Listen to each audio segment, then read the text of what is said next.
بسم اللہ الرحمن الرحیم۔ Welcome to Pakistani gossip. میں عمران حنیف میمن۔ سب سے پہلے درود و سلام حضور صلی اللہ علیہ وسلم پر، اللہم صلی علی محمد وعلی آلہ وبارک وسلم۔ آج کی بات، جیسے کہ آپ جانتے ہیں کہ پاکستانی گوسپ کے اندر ہم آج کی بات کے اندر کچھ انفارمیٹک ویڈیوز اور کچھ انفارمیشن آپ کے سامنے اور ویورز کے سامنے بتاتے ہیں۔ تو آج کی بات کے اندر میں کچھ ایسی چند باتیں لایا ہوں جو آپ کی زندگی کے اندر اثر ہو اور آپ کی زندگی میں فائدہ ہو اور آپ کی زندگی میں ایک نکھار ہو، ٹھیک ہے؟ تو چند باتیں میں انشاءاللہ جو انفارمیٹک ہے وہ آپ کو بتاؤں گا انشاءاللہ، ٹھیک ہے؟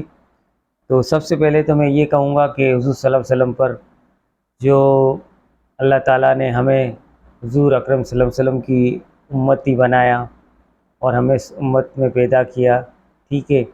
اور کہنے والے کہتے ہیں کہ میں گیا کبھی نہیں، پر سنا ہے مدینے کی ہواؤں میں جنت کی خوشبو آتی ہے۔ اور دوسری بات، حضور اکرم صلی اللہ علیہ وسلم نے فرمایا کہ مجھ پر سب سے زیادہ درود بھیجنے والا شخص روز قیامت میرے سب سے زیادہ قریب ہوگا۔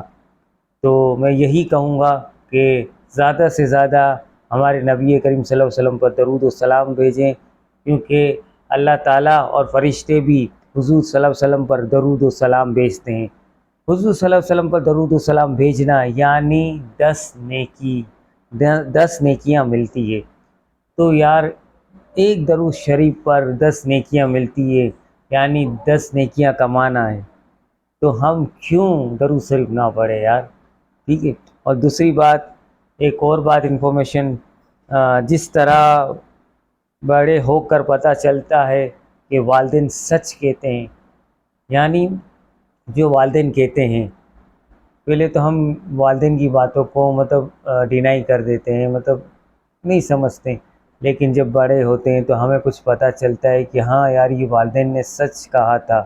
اسی طرح قبر میں جا کر پتہ چلتا ہے کہ قرآن نے سچ کہا تھا، اور اللہ نے ہمیں دنیا میں ہی قرآن کی سمجھ عطا فرما، ہم یہی دعا کرتے ہیں۔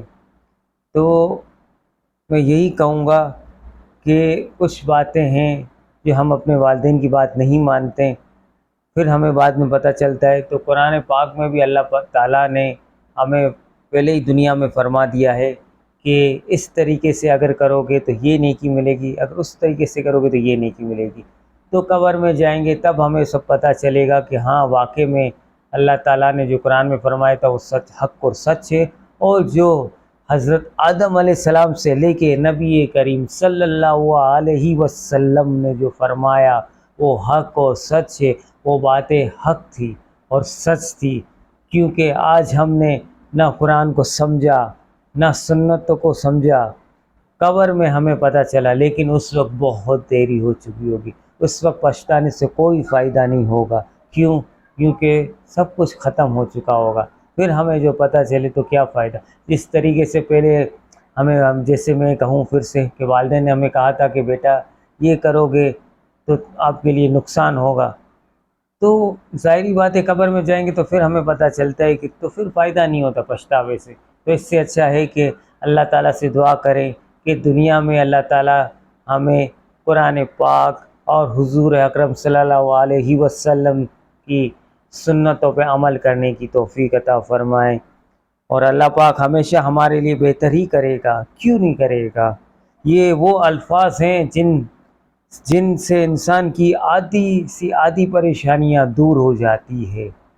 تو یار میں آپ سے انفارمیشن میں یہی کہوں گا انفارمیٹک ویڈیو کے اندر کہ آپ جو ہمارے والدین نے کہا ہے، جو اللہ تعالیٰ نے قرآن میں فرمایا، جو حضور اکرم صلی اللہ علیہ وسلم نے فرمایا ہے، تو ہم اس پہ عمل کریں تاکہ ہماری دنیاوی اور آخرت کی زندگی آسان ہو جائے، قبر کے اندر ہم سکون میں رہیں، جیسے ہم چاہتے ہیں کہ اپنے گھر میں ہم سکون سے رہیں، ذہنی سکون، تو قبر کے اندر بھی اللہ تعالیٰ ہمیں اسی طریقے سے ذہنی اور جسمانی سکون، ہر طرح کی ٹھنڈک ہمیں ملے۔ بس آپ لوگوں سے یہی دعا ہے کہ آپ بھی اس پہ عمل کریں، اور مجھے بھی اللہ تعالیٰ عمل کرنے کی توفیق کریں۔ اور یہ ویڈیو کیسی لگی اسے لائک اور سبسکرائب کیجیے. شکریہ.